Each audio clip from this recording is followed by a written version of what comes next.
ভারতের chicken neck মাত্র ২২ kilometre চওড়া একটি করিডোর। এই একটি জায়গা হারালে ভারতের ৭টি রাজ্য মূল ভূখণ্ড থেকে চিরতরের জন্য বিচ্ছিন্ন হয়ে পড়বে। আর এই মুহূর্তে সেই জায়গাটির দিকেই সরাসরি নজর রাখছে বাংলাদেশের নতুন রাডার। আর এটাই এখন ভারতের জন্য কাল হয়ে দাঁড়িয়েছে। কিন্তু এই রাডার বসানোর পেছনে আরেকটা কারণ আছে, যেটা ভারত কখনোই চায়নি।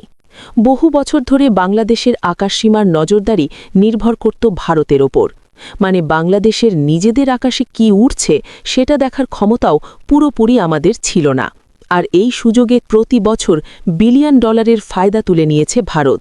কিন্তু সেই দিন এখন শেষ। গতকাল হজরত শাহজালাল আন্তর্জাতিক বিমানবন্দরে আনুষ্ঠানিকভাবে চালু হল ফ্রান্সের তৈরি গ্রাউন্ড মাস্টার 403M রাডার এবং সঙ্গে চালু হয়েছে আধুনিক এয়ার ট্রাফিক ম্যানেজমেন্ট সেন্টার, যার খরচ ৯৯২ কোটি টাকা। তবে এই রাডারের একটা বৈশিষ্ট্য ভারতকে সবচেয়ে বেশি ভাবাচ্ছে, সেটা হলো এর রেঞ্জ।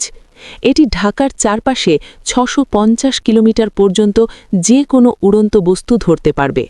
বঙ্গোপসাগরের উপর ৮৫০ নটিক্যাল মাইল পর্যন্ত নজর রাখা সম্ভব।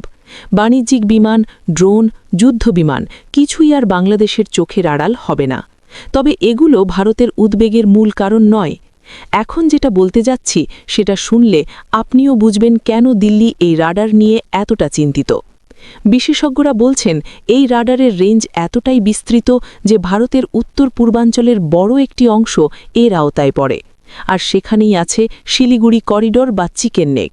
পশ্চিমবঙ্গ আর অসমের মাঝখানে মাত্র ২২ কিলোমিটার চওড়া এই পথ একবার বন্ধ হলে ভারতের এই ৭টি রাজ্য বিচ্ছিন্ন হয়ে পড়বে। আর এটাই ভারতের সবচেয়ে বড় দুর্বলতা। এই দুর্বলতাটাই এখন বাংলাদেশের রাডারের সরাসরি নজরে। এমন স্পর্শকাতর জায়গার কাছে বাংলাদেশের উন্নত রাডার বসানো ভারতের জন্য মোটেও স্বস্তির বিষয় নয়। বাংলাদেশ বলছে এটা সম্পূর্ণ প্রতিরক্ষামূলক পদক্ষেপ। বেসামরিক বিমান চলাচল নিরাপদ রাখাই মূল উদ্দেশ্য। এ বিষয়ে আপনার মূল্যবান মতামত কমেন্টে জানান এবং ভিডিওটি ভালো লাগলে চ্যানেলটিকে সাবস্ক্রাইব করে সঙ্গেই থাকুন।